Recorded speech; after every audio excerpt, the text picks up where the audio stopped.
자, 이어서 채권 플로우 시간입니다. 오늘은요, 신한투자증권의 박민영 연구원과 이야기를 나눠보겠습니다. 연구원님, 안녕하십니까? 네, 안녕하세요. 네. 자, 우선 채권 시장의 흐름 한 줄로 딱 표현해 주시면 어떻게 될까요? 예, 현재 글로벌 채권 시장의 흐름은 기준금리 인상 사이클 마무리 진입에 환호했다라고 정리할 수 있는 것 같습니다. 네. 자, 환호했던 이유에 대해서 좀 자세하게 들려주세요. 네, 채권 시장에 있어서 기준금리 인상은 악재입니다.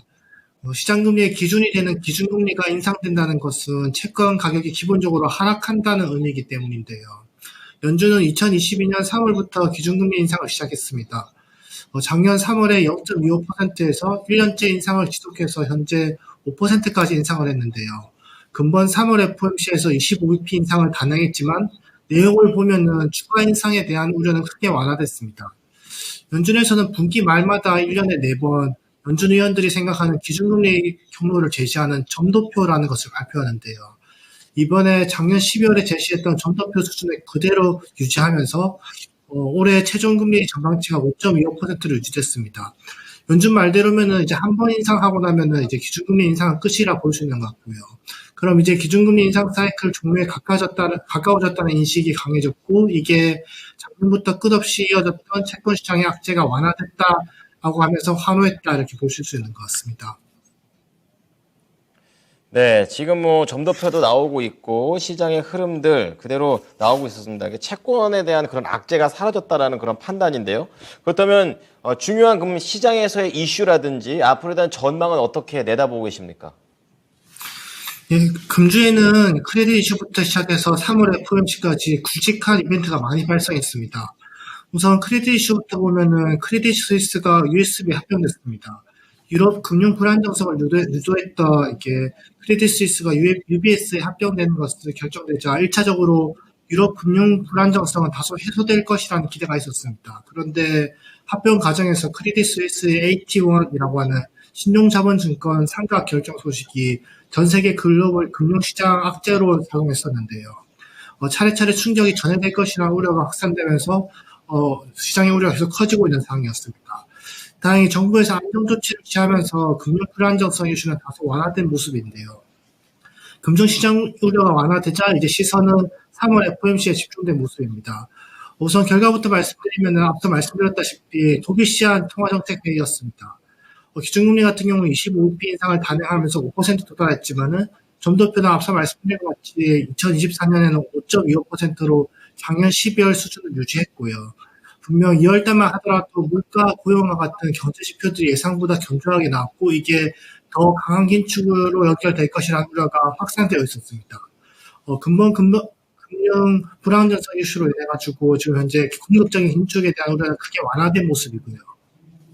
한편으로는 근본 사태로 인해서 이제 연준의 역할은 다소 축소되었다고 평가할 수 있습니다. 근본 인플레이션 환경에서 연준의 목표는 물가를 안정시키기 위해서 기준금리를 올려가지고 수요를 위축시키는 것인데요. 그런데 근본 사태로 인해 가지고 연준은 추가적인 긴축 없어도 수요 진화의 효과를 볼 수 있게 됐습니다. 이전만 하더라도 기준금리 인상을 단행해도 은행에서 공격적인 긴축을 단행하지 않았기 때문에 긴축의 효과가 크지 않았었습니다. 그런데 근본 SVB 사태나 크레딧 스위스 사태로 인해 가지고 은행들은 뱅크런에 대한 경계심이 더 확대됐고요. 은행 입장에서는 대차대조표 건전성을 개선하고 대출 태도도 강화할 것으로 생각되는 상황입니다. 연준에서도 더 강한 규제에 대한 필요성을 언급했고요. 이 때문에 기준금리 인상이 없어도 은행들은 엄격한 대출 태도와 신용 환경으로 인해 가지고 긴축적인 통화 정책 환경은 심화될 것으로 예상되고요. 이게 연준의 기준금리 인상을 추가적으로 단행하지 않더라도 수요 제어를 기대할 수 있는 상황으로 연결된다 이렇게 정리할 수 있는 것 같습니다. 한편 근본 사태는 연준의 긴축과 은행의 불균형에서 비롯했다 할 수 있는데요. 연준이 긴축을 하면서 실적이 악화되는 기업이 대거 등장했고 자연스레 은행 예금은 축소되는 모습이었습니다. 그런데 이번 은행 예금은 경우 대형은행보다 중소형은행의 감소 속도가 훨씬 빠른 상황입니다. 둘 다 많이 줄었긴 하지만은 대형은행의 경우에는 코로나 이전 수준을 여전히 상회하고 있고요. 소형은행의 경우에는 코로나 이전 수준을 이미 하회하기 시작했습니다. 작은 은행들 중심으로 유동성이 계속 이어질 수 있다는 판단이고요. 이 때문에 연준에서는 더 강한 긴축을 하기 어려운 상황이 되었다 이렇게 평가 가능한 것 같습니다.